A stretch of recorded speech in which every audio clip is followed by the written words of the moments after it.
so much for having me. I'm really glad to be here with you. I have a lot I'm excited to share with you this morning that we at the Fred Rogers Institute are able to learn from Fred's legacy and carry forward. And I'll tell you more about what the Institute is and why we exist and what we do. But first, I'm going to start us off with a little walk down memory lane for many of you. Start the video.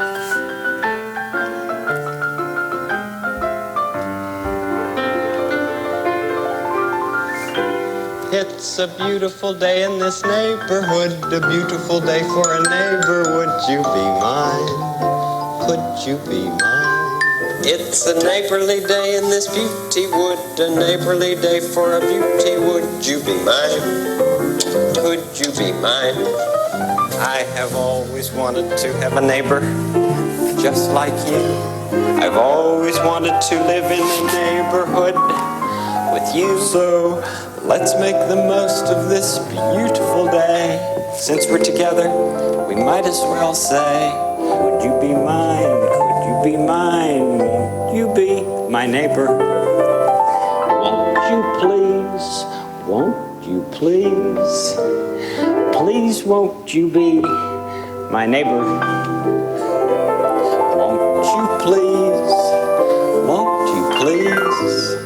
Please won't you be my neighbor?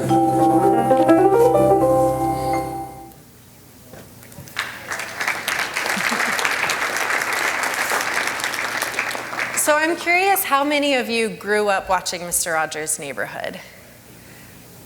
How many of you have young people in your life now who maybe watch Mr. Rogers' Neighborhood or maybe watch Daniel Tiger's Neighborhood? So if you have watched the episodes, you might know that this is something Fred Rogers said at the end of every single episode of Mr. Rogers' Neighborhood. There is no one else in the whole world like you, and I like you just the way you are. This is a message that Mr. Rogers made sure to share with his television friends who watched the nearly 900 episodes of the show that were created and put out to the world between 1968 and 2001. And at the Fred Rogers Institute today, we get to learn from both the episodes that were actually created, but also this whole history that Fred Rogers put together. And I will say that in my 7 years at the Institute, this idea that Fred shared consistently seems to be so much core to what he wanted to do, is he wanted to let children know you are unique, you are the only you that exists, and I like you just the way you are. And sometimes he would say, you can be liked just the way you are. This was such an important message that he was so consistent in sharing. And at the Fred Rogers Institute today, we are at Saint Vincent College in Latrobe.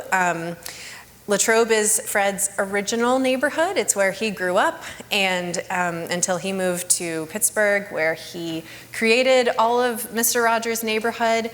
But Latrobe is his home. And when he retired from television, he wanted to continue working in some capacity. He had the thought to work at a college and work with young people who would be going on into careers that would be serving children directly or touching children's lives in some way, which if you think about it, just about any career in the world will do that. And he really believed everyone needed to have some sort of foundation of child development. So he wanted to be at a college, he wanted to teach, and he had this archive.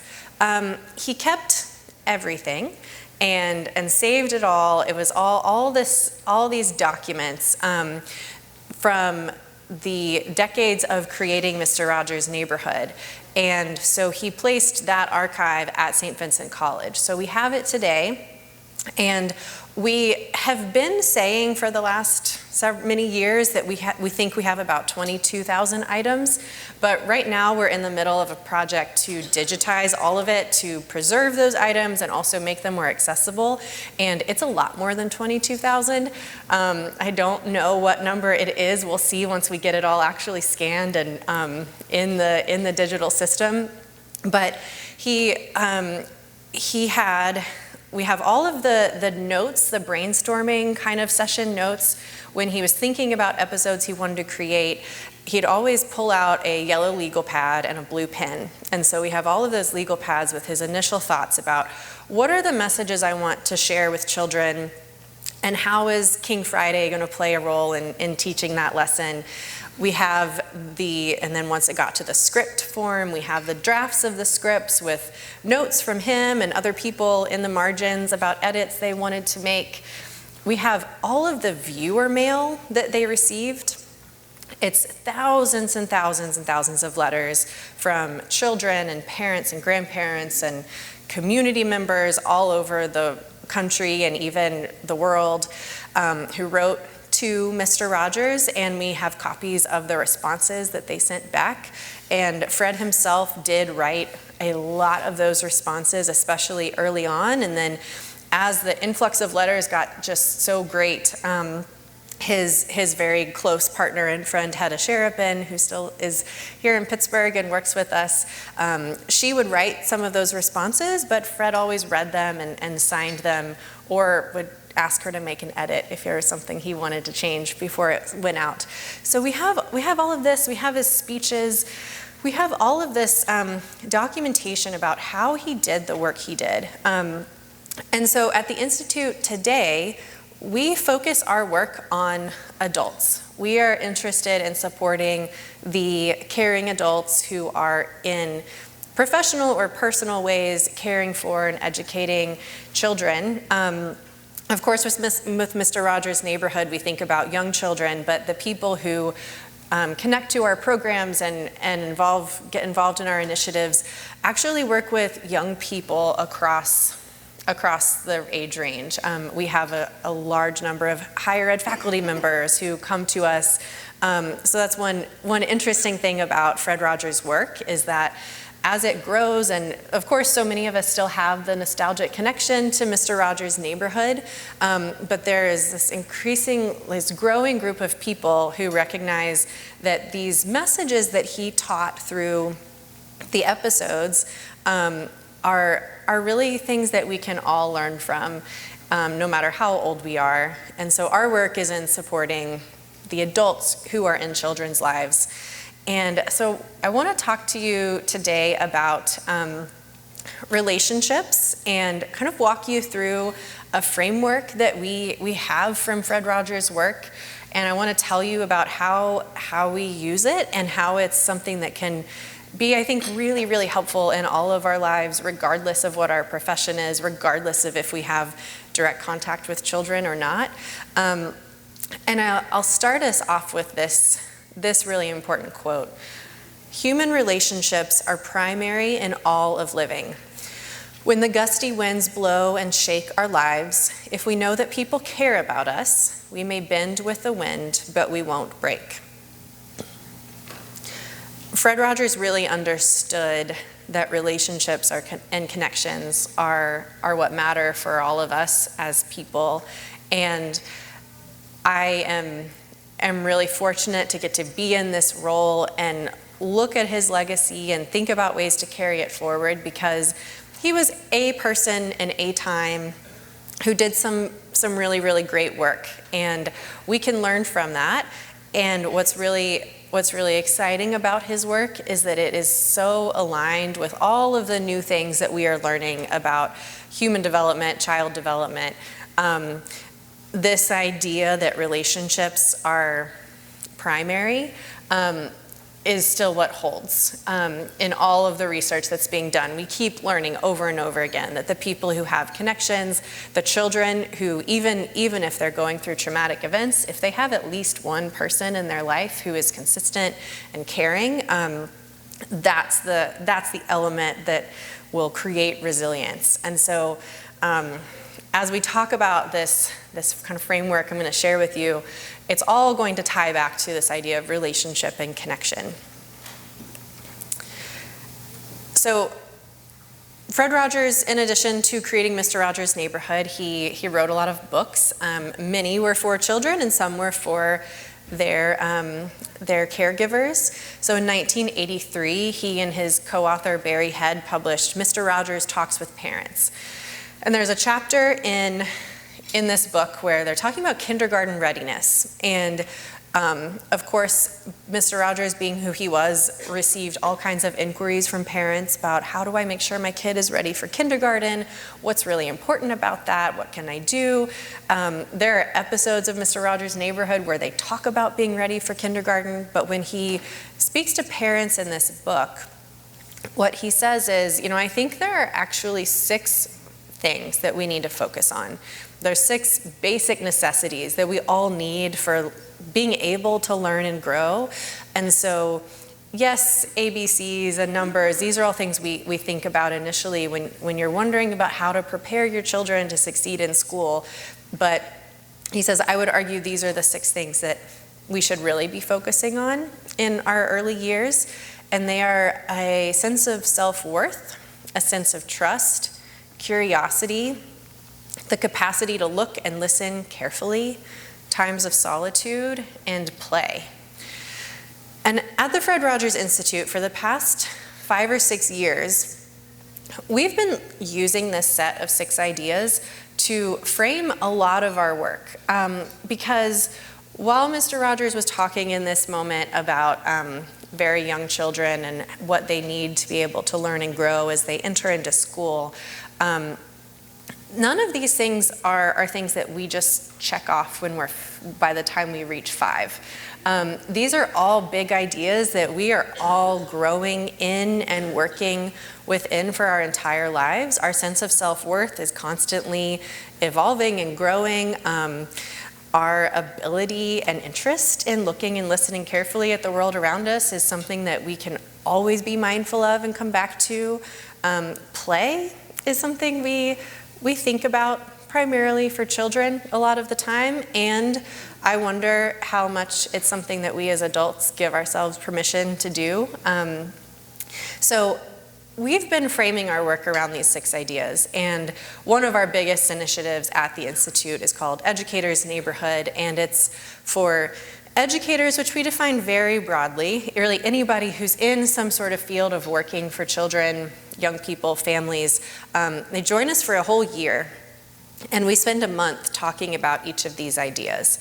And so we might talk about self-worth and what it looks like to support the development of self-worth for a young person, but also what does it look like for you to have self-worth in yourself and in your professional role, and how do we grow a sense of trust between ourselves and our colleagues.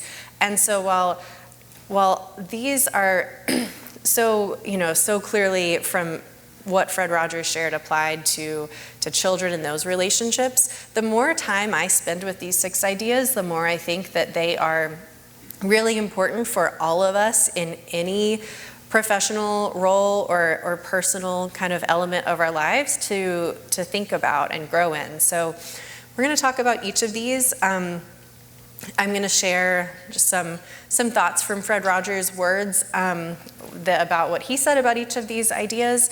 Fred Rogers did a lot of public speaking, so he spoke to all kinds of professional organizations and graduating classes, and so there are so many times where he was speaking to adults, and that for me has been one of the most interesting things to learn about him. Is we know Mr. Rogers in the sweater in the neighborhood, but what about Fred Rogers, this person who really studied children and how people grow, and then what did he have to say to adults about all of this? So we'll talk about self-worth first, because he listed it first and said, I think this is probably the most important one. None of us can learn or can grow unless we have some sense that we are worthy of that. So he said, deep within us, no matter who we are, there lives a feeling of wanting to be lovable, of wanting to be the kind of person that others like to be with. And the greatest thing we can do is to let people know that they are loved and capable of loving. I hope that all of you are are recognizing, even just being here today and choosing to learn more and grow your knowledge and your capacity in the work you do is part of what this is. It's an acknowledgement that, hey, I'm a worthwhile person who's worth investing in, and I can grow and I can improve, and that's something that we can, no matter what work we're doing, we can share with others. This kind of passing of acknowledgement between people that I see you as a person of worth isn't limited to our relationships with children. It's really something that shows up in all of our interactions. Trust is the second. I actually spent about 3 hours yesterday with a group of teachers talking about trust. And trust can be a really difficult one. We are always asked to be in relationships where we have to have some element of trust in order to have any sort of connection. Trust is something that is built and can easily be broken. And at the Institute, a lot of inquiries we receive are around how do I talk with young people about all of the difficult things happening in the world? How do we engage with each other with how polarized and difficult everything can feel right now? How do we do this? And there's a quote that we share and kind of build a lot of that work around, which is, anything that's human is mentionable, and anything that is mentionable can be more manageable. When we can talk about our feelings, they become less overwhelming, less upsetting, and less scary. The people we trust with that important talk can help us know that we are not alone. Trust is something we earn over time through consistency, through showing up, through showing that we are safe and secure and available. And the conversations that we have with people, whether it's an adult having a conversation with a child about something really scary that's happening in the news, or a conversation between two adults about a problem we're trying to solve, I think that this idea from Fred is really important. Anything that's human, any of our feelings, our experiences, all of those things can be mentionable. And when we just kind of bring it out into the open and say, I'm feeling really scared about this, or I'm feeling really stressed about this, just bringing that out makes it all so much more manageable. And what Fred was sharing here was, to adults, when you are a person who can be trusted by young children, you are doing so much to let that person know that they're not alone. Even when you can't answer a question or solve a problem, simply letting the human things be mentioned is important. So now that I've talked about the first two, I want to watch another clip from Mr. Rogers' Neighborhood. And while you're watching this, I invite you to think about how you see self-worth and trust showing up in this moment that Mr. Rogers is offering.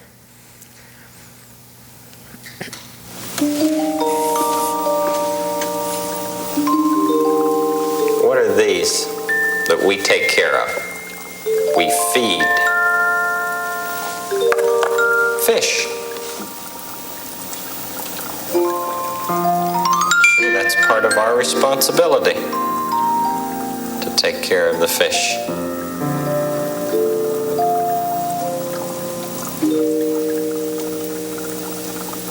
Now, I was just thinking, every person, whether little or big, is a human being. And because we are human, there are many things that are alike about all of us. For instance, we all need to be loved. Everybody does. Every person that you see in this world needs to be loved. And the marvelous thing about being human is that while we're very much alike, each one of us is very different too. Isn't it great that we can care about one another the way we do? It's you I like. It's not the things you wear. It's not the way you do your hair. But it's you I like. The way you are right now. The way down deep inside you. Not the things that hide you. Not your toys. They're just beside you. But it's you I like. Every part of you. Your skin, your eyes, your feelings, whether old or new.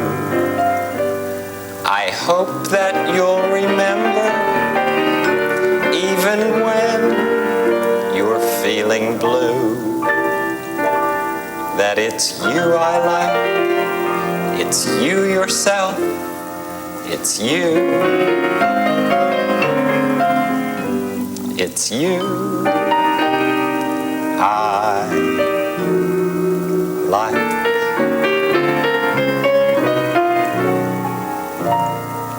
The you that lives inside the you that people see is a very special person. And I'm glad to know that you're you, and nobody else is exactly like you, and never will be.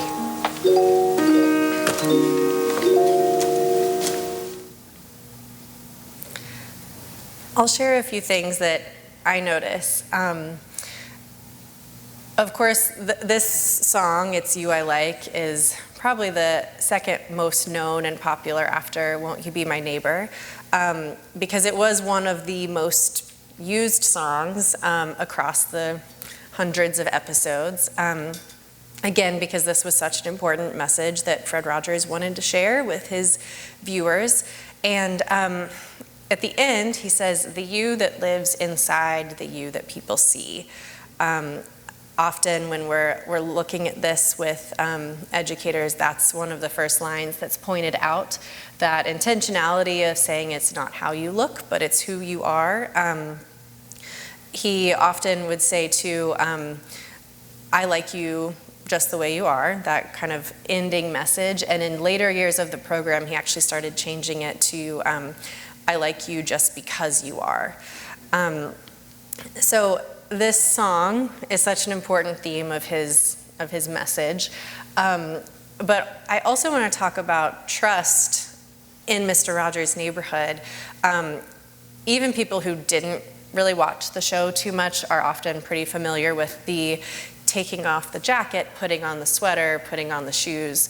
And that consistency and structure is one of the actually really, really important pieces that makes Mr. Rogers trustworthy. We know what is going to happen when he comes on screen, and we know what to expect. And in Mr. Rogers' Neighborhood, that's a really easy thing that he could control.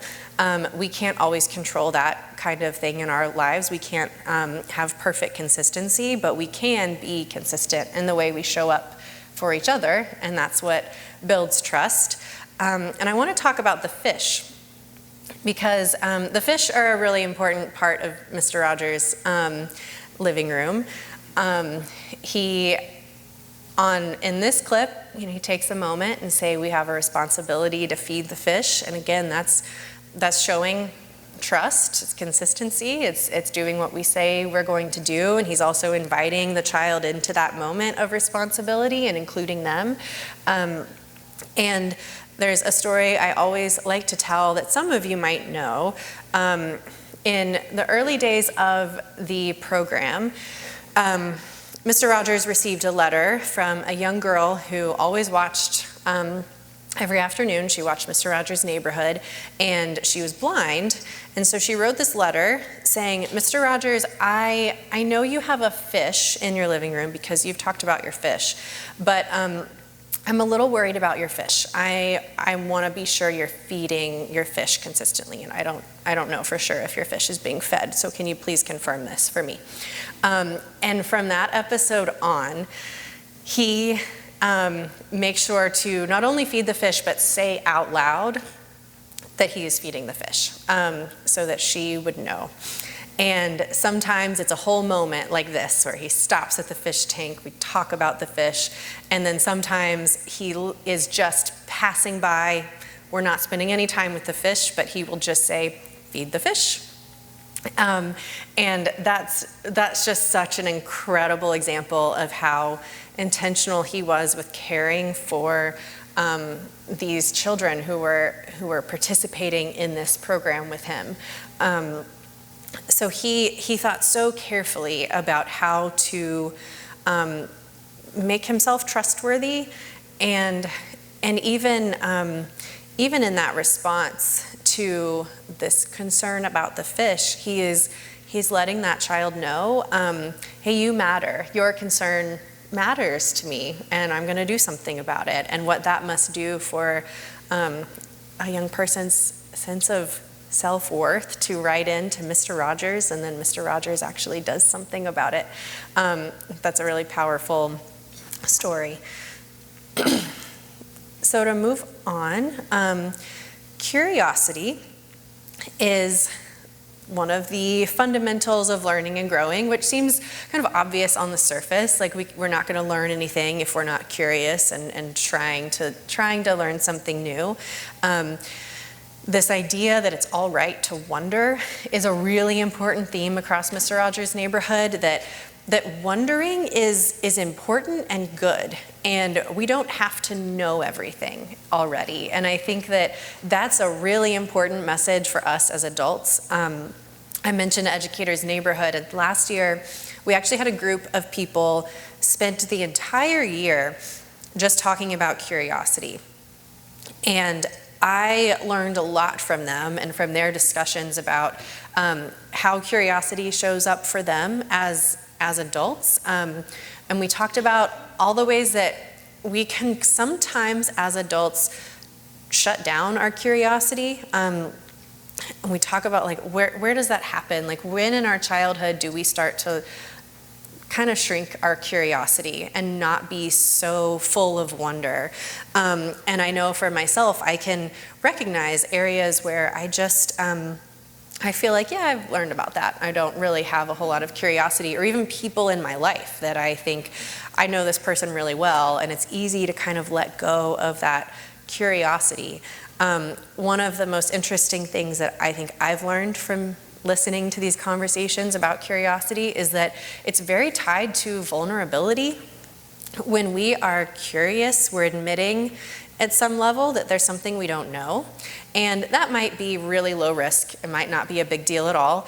But for some things, it really could be a very big deal to acknowledge that there's some space for growth in our understanding. And sometimes we might learn something new that could really change things for us and change our perspective, and then maybe change something that we need to do. And I think about young people who are constantly learning. Really young people are learning everything from scratch. They come into the world they know how to survive and get what they need, but everything they have to learn. And so it helps me appreciate children and young people for how constantly vulnerable they have to be able to grow and learn. And I think it's an important idea for us as adults to remember too, that when we're a little bit vulnerable and wonder and are curious, that's how we can learn and grow. Very, very closely aligned to that is this idea of looking and listening carefully. We look and we listen all of the time, but to do it really carefully is a whole different thing. Fred Rogers said, "More and more, I've come to understand that listening is one of the most important things we can do for one another. Whether the other is an adult or a child, our engagement in listening to who that person is can often be our greatest gift. Whether that person is speaking or playing or dancing, building or singing or painting, if we care, we can listen. And like he says, this is not just about children. We all deeply want to be listened to and attended to, and it is certainly one of the greatest gifts that we can give each other, whether it's in a personal relationship or a professional one. So again, with these two, we're going to watch another clip and then reflect on it. Hi, neighbor. I'm glad we're back together again. Did you see what I brought with me today? Some flowers. Growing in this pot. Growing in some earth in this pot. I like to look carefully at things like flowers. Let's look carefully and quietly at this flower. At these flowers together.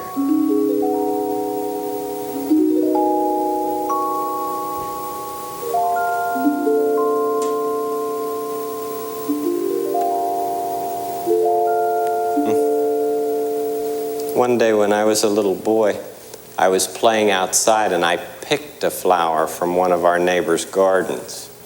I didn't know that you're not supposed to do that. It just looked so pretty to me that I wanted to take it to my mother. Well, when I gave it to my mother, she asked me where I had found it. I told her that I'd picked it in our neighbor's garden. And she said that nobody but our neighbor was allowed to do that. That was no for me. After that, I would look at those flowers and think, no, can't pick. But I could look at them, and they were still beautiful to look at, even if I couldn't have them. You know, if you do look and listen very carefully, you'll find that each flower in the whole world is different. Even though they're all flowers, each one is unique in its own way. If you will look carefully, listen carefully, you will find a lot of things. Carefully look and listen. It's good to look carefully, listen carefully. That's a way to learn a lot of things. Carefully look, look, and listen. Some things you see are confusing. Some things you hear are strange. But if you ask someone to explain one or two, you'll begin to notice a change in you. If you will look carefully, listen carefully.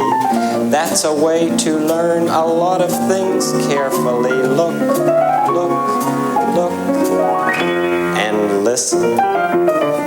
There's so much that we can learn from flowers, from people, from animals, from all living things.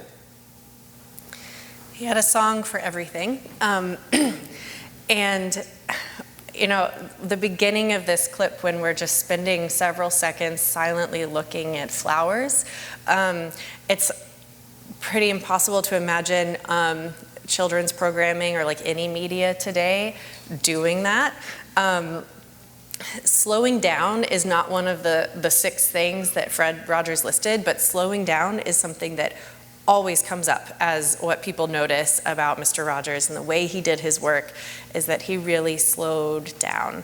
And we really can only look and listen carefully and let ourselves be curious and wonder if we also let ourselves slow down. Which brings me to the 5th fundamental, which is solitude.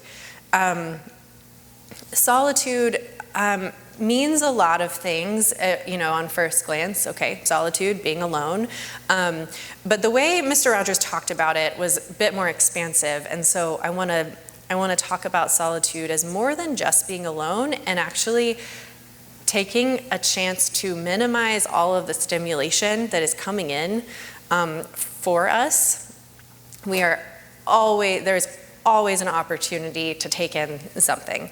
And only when we slow down and we minimize all of that can we give ourselves the time and space to kind of learn and grow a little bit and absorb what it is that has been coming in constantly. And so this is another longer kind of message that Fred shared in a speech to adults. Here's a gift you may not have expected. It's a gift for you to give yourself. Sometime in your day today, try to turn off all the noises you can around you and give yourself some quiet time.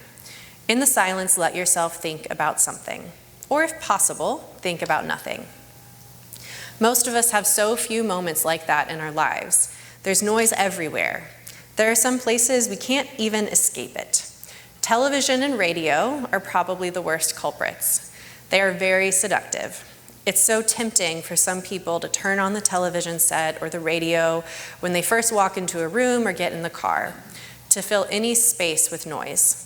I wonder what some people are afraid might happen in the silence. Some of us must have forgotten how nourishing silence can be.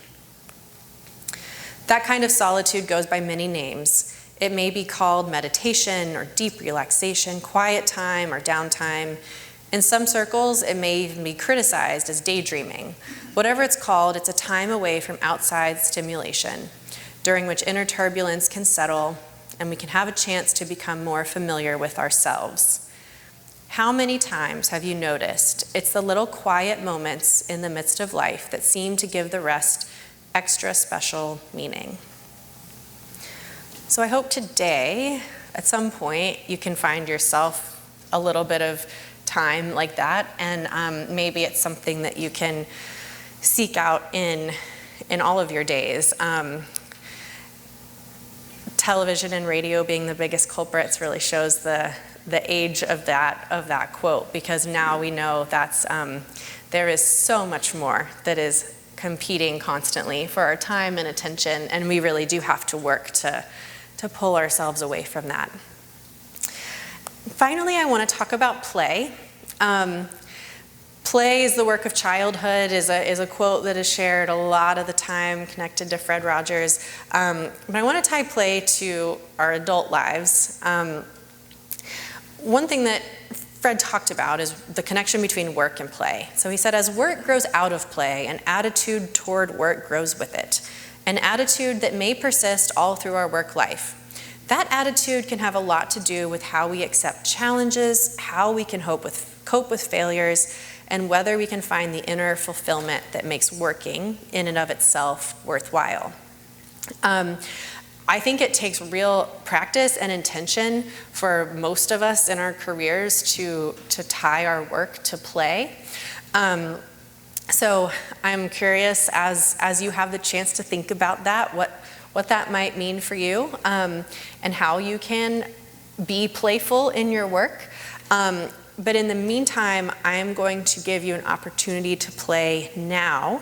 So I have a clip. We're going to watch this twice. The first time, watch and enjoy, and then the second time, I'm going to ask you all to play along. And I remember when I was about 5 years old, we used to have recess, and in our schoolyard, some of the 6th and 7th, 8th graders were doing some pretty fancy rhythms. I forgot sometimes where my head was or my shoulders were, but we did something like this: head and shoulders, baby, 1, 2, 3. Try it with me.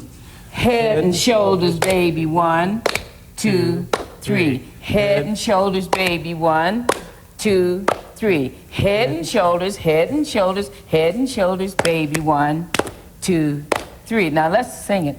Oh. Head and shoulders, baby, 1, 2, 3. Head and shoulders, baby, 1, 2, 3. Head and shoulders, head and shoulders, head and shoulders, baby, 1, 2. Knees and ankles, baby, 1, 2, 3. Knees and ankles, baby, 1, 2, 3. Knees and ankles, knees and ankles, knees and ankles, baby, 1.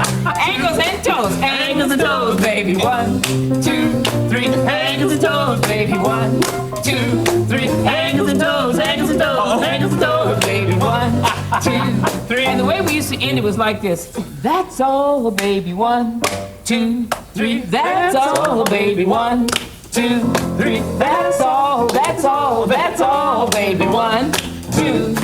And that is all. It's time for us to get to the school to do our work with the children. Okay, fine. Good seeing you again. Where are you going now? We're going over to one of the schools, and the neighborhood schools, and share some of these rhythms with them. Oh, so you teach in the schools too. Oh, thanks for coming. Good seeing you again. It's always great to be with you, Ella. Thank you, Chuck. Bye-bye. It's hard, isn't it? So Ella Jenkins was a musician and an educator who did a lot of work to get music into schools. She was on the neighborhood many times, and she actually died earlier this year at the age of 100. So I think dancing and playing works. So we're gonna play it again, and I want all of you to stand up, and we will see where you are on a scale of like Ella Jenkins to Mr. Rogers in your smoothness. And I remember when I was about 5 years old, we used to have recess, and in our schoolyard, some of the 6th and 7th, 8th graders were doing some pretty fancy rhythms. I forgot sometimes where my head was or my shoulders were, but we did something like this: head and shoulders, baby. 1, 2, 3. Try it with me. Head and shoulders, baby. 1, 2, 3. Head and shoulders, baby. 1, 2, 3. Head and shoulders, head and shoulders, head and shoulders, baby. 1, 2, 3. Now let's sing it. Head and shoulders, baby. 1, 2, 3. Head and shoulders, baby. 1, 2, 3. Head and shoulders, head and shoulders, head and shoulders, baby. 1, 2, knees and ankles, baby. 1, 2, 3. Knees and ankles, baby. 1, 2, 3. Knees and ankles, knees and ankles, knees and ankles, baby. 1. Ankles and toes, baby. 1, 2, 3. Ankles and toes, baby. 1, 2, 3. Ankles and toes, ankles and toes, ankles and toes, baby. 1, 2, 3. And the way we used to end it was like this. That's all, baby. 1, 2, 3. That's all, baby. 1, 2, 3. That's all, baby. 1, 2, 3. And that is all. It's time for us to get to the school to do our work with the children. Okay, fine. Good seeing you again. Where are you going now? We're going over to one of the schools, and the neighborhood schools, and share some of these rhythms with them. Oh, so you teach in the schools too. Oh, thanks for coming. Good seeing you again. It's always great to be with you, Ella. Thank you, Chuck. Bye-bye. It's hard, isn't it?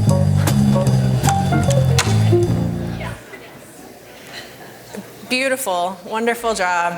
Next time you've been sitting at your desk for too long, now you know what you can get up and do. It's a fun time. So we've talked about all 6 of these ideas. None of these things are groundbreaking, brand new, and that's one thing that Fred Rogers was really, one thing I think of him in connection to is nothing that's shocking that people haven't thought about before, but he really had a way of kind of showing us the importance of these really deep and simple ideas. And so I hope that these 6 can resonate with you in some way in your personal life or in your professional life. And maybe these are things that you can occasionally notice showing up for you in your life or wonder about. How are you attending to your own sense of self-worth, and how do you feel you are in your trust with colleagues? All of these are, again, they're nothing new, and they're really important, and I hope that they can be helpful for you. The last thing I wanted to share with you is we get a question a lot at the Fred Rogers Institute, which is some form of what would Mr. Rogers do if he were here today? Or what would Fred Rogers say about this thing that's happening, or the way that these things are unfolding? And we don't know at all what Fred Rogers would do or say. We can't know. And we definitely don't pretend to. But what we can know is what Fred Rogers did and said when he was here in particular moments and in certain contexts. And so a few months ago, we had the idea to look in the viewer mail and look at times when people wrote to Fred Rogers and asked him at that time, what do you have to say to this? Or what would you do about this? And a lot of times these were people asking about really personal and specific things happening in their lives. A problem with a grandchild or even something happening in their community that they were really concerned about, and they were writing to Mr. Rogers asking for advice. And these letters we looked at, these were from adults who were like we are today, sometimes wondering, what would Mr. Rogers do? Which makes sense because he did work so hard to be a trustworthy person. And so when things are feeling really difficult, we want to look to these trustworthy figures and get their advice and perspective. So we looked at these letters and the responses all had a very consistent thread. Fred Rogers would write back and say, first, thank you so much for writing to me and telling me about this problem or this person or the situation that you're in. I'm so grateful that you shared it with me. I'm so grateful that you are my television friend. And unfortunately, I can only be your television friend. I am not a person really truly in your life, and so I can't really give you advice or help you with that problem. But then he would share something really important that I think we can all keep with us. And so I'll read this segment from a letter that he sent. I have always believed that the best kind of help comes from people who can know us in a real, everyday kind of way, and who can be there for us as we need them. I am proud of you for trying to find some help, and I hope you will consider finding someone close by to talk with. Maybe someone in your family or at your school or church. There are caring people everywhere. So what I took from all of this is that when people would ask Fred Rogers, what should I do? What would you say? He would consistently tell us to look to each other. And I think that's what we can hold on to now. That's what we can always do that, is we can look to each other. In closing, I want to let you know about a couple of things that we have that might be interesting and helpful for some of you. We are at the Institute starting a new series. This is a virtual, free, like 1 hour webinar kind of style series on technology. Of course, we think about Fred Rogers as a person who used a brand new technology really, really well. And we know that a lot of us as parents or people who interact with young people are wondering, like, how can we do this technology thing well? How do we protect ourselves and our children from all the things that are scary? And so we have it's going to be a 4-part series coming up.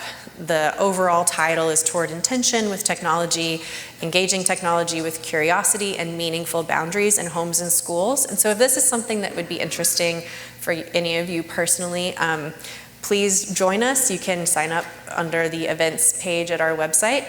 And also, I want to share that one of the big things we do is create resources for adults who have children and young people in their lives. So we have one about talking with children about difficult things in the news that has been really popular lately, and we've translated it into Spanish, and just want to make sure you all are aware that this is a resource that exists if anyone would find something like this helpful. So thank you so much for your time, for letting me be part of your day today, and I hope I was able to offer something that you can carry with you. So thank you very much.